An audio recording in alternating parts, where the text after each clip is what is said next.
दिनै UPPL नि हाबाफारि प्राय बाहाय दिनै प्राय 10,000 मानसि फैबाय नामा जिखौ नायनानै नुयो खारन बेवहाय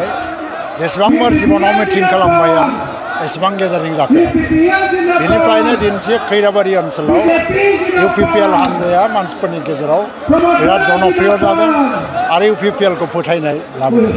बिनि थाखाय प्रमोद बर'नि जि काउन्सिल सरकार BJP GSP लानानै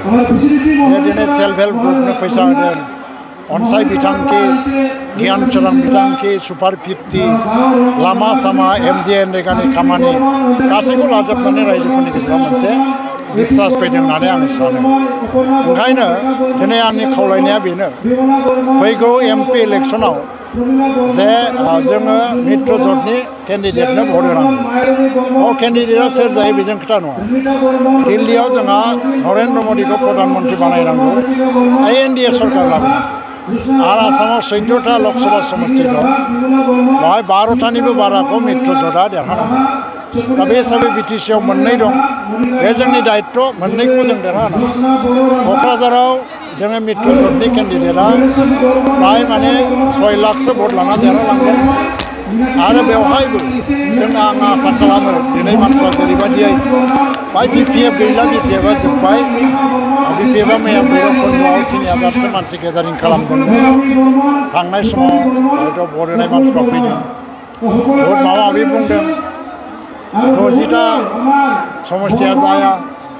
60टा समष्टि नङा जोंनिफ्राय प्रप'जाला 54टा समष्टि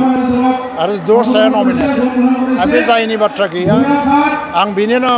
WBD नि मन्थ्रि आंनिफ्राय फाइलआ अलरेडि CM नाव थांबाय आरो CM आ बेखौ भारत सरकारनो बिबेचनानि थाखाय हरबाय आरो बे कनसेप्टआ दिनै बानायब्रबनाय नङा एकर्ड समावनो बेखौ एग्रि जाखालायनानैसो बे प्रप'जालखौ लाबोदों जेला भारत सरकारबो मानियैनि खोथा गैया बे जागोन हाग्रामाया ओरैनो बेखौ गिनाय मोननानै माने माबानाय फैदों माने जानला मोनला बुंलादों नङा BPF गैला बेवहाय मित्र ज'टआनो देरहागोन आङो रायजो राजाफोरखौ खावलायदों BPF आ दिनै बेवहाय केन्डिडेट होबाबो 1 लाख 1.5 लाख भट देरहानो थाखाय 4 लाखनि बारा भट नांगौ दा 5 लाख माने भट 6 लाख भट लानानै देरहाहैनांगौ जायो दा बे खेत्रआव हाग्रामानो भट होनो माने भटआ नस्थ' जायो दा खिन्थु जोङो जुदि देरहागोन केन्डिडेटनो भट होयोबा जोंहा लाभबो जायो BTC आबो जौगायो NDFBनो रिहेबिलिटेसन होनाय आरो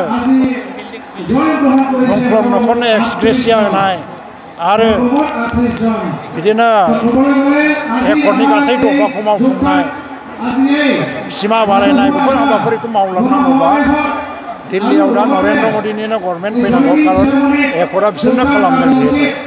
आरो बिसोर गभर्नमेन्ट थायोबा जोंबो बेवहायनो थाबाय थायोबा जोङो मिलिजुलि गोरोबलायनानै खामानिखौ मावलांनो हागोन एकर्डखौ मावफुंनो हागोन आं आसा खालामो दरं उदालगुरि समष्टिनि मानसिफ्रा बयबो गोसो गुदुङैनो मित्र ज'टनि माने केन्डिडेटनो भट होगोन आरो आसामाव डक्टर हिमन्त बिश्व शर्मानि नेतृत्वआवनो गभर्नमेन्टआ दाफिनबावगोन आरो BTC आवबो एगेइन प्रमोद बर'नि दैदेननायावनो मित्र ज'टनि सरकारा जाबाय बुंनांगौ जेबो गैया आं बेफोरबायदियाव एसे बाथ्रा बुंनो बायो आङोबो बे खुलुमखानाय नङा बे मिसा खोथा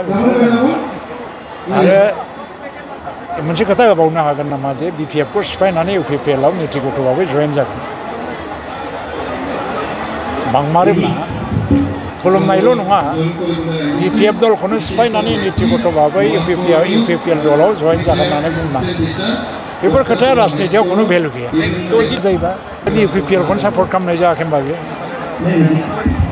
60टा जायोबा बड'लेण्ड जागोननियाथ' UPPL खौनो सापर्ट खालामबाय बे थारमाने हाग्रामाया गाव गैला बेखौ मिथिदों आरो हाग्रामाया BPF आ गैला हाग्रामाया गाव लिडार हिसाबै गैला बेखौ बे गाव बुजिखाबाय आरो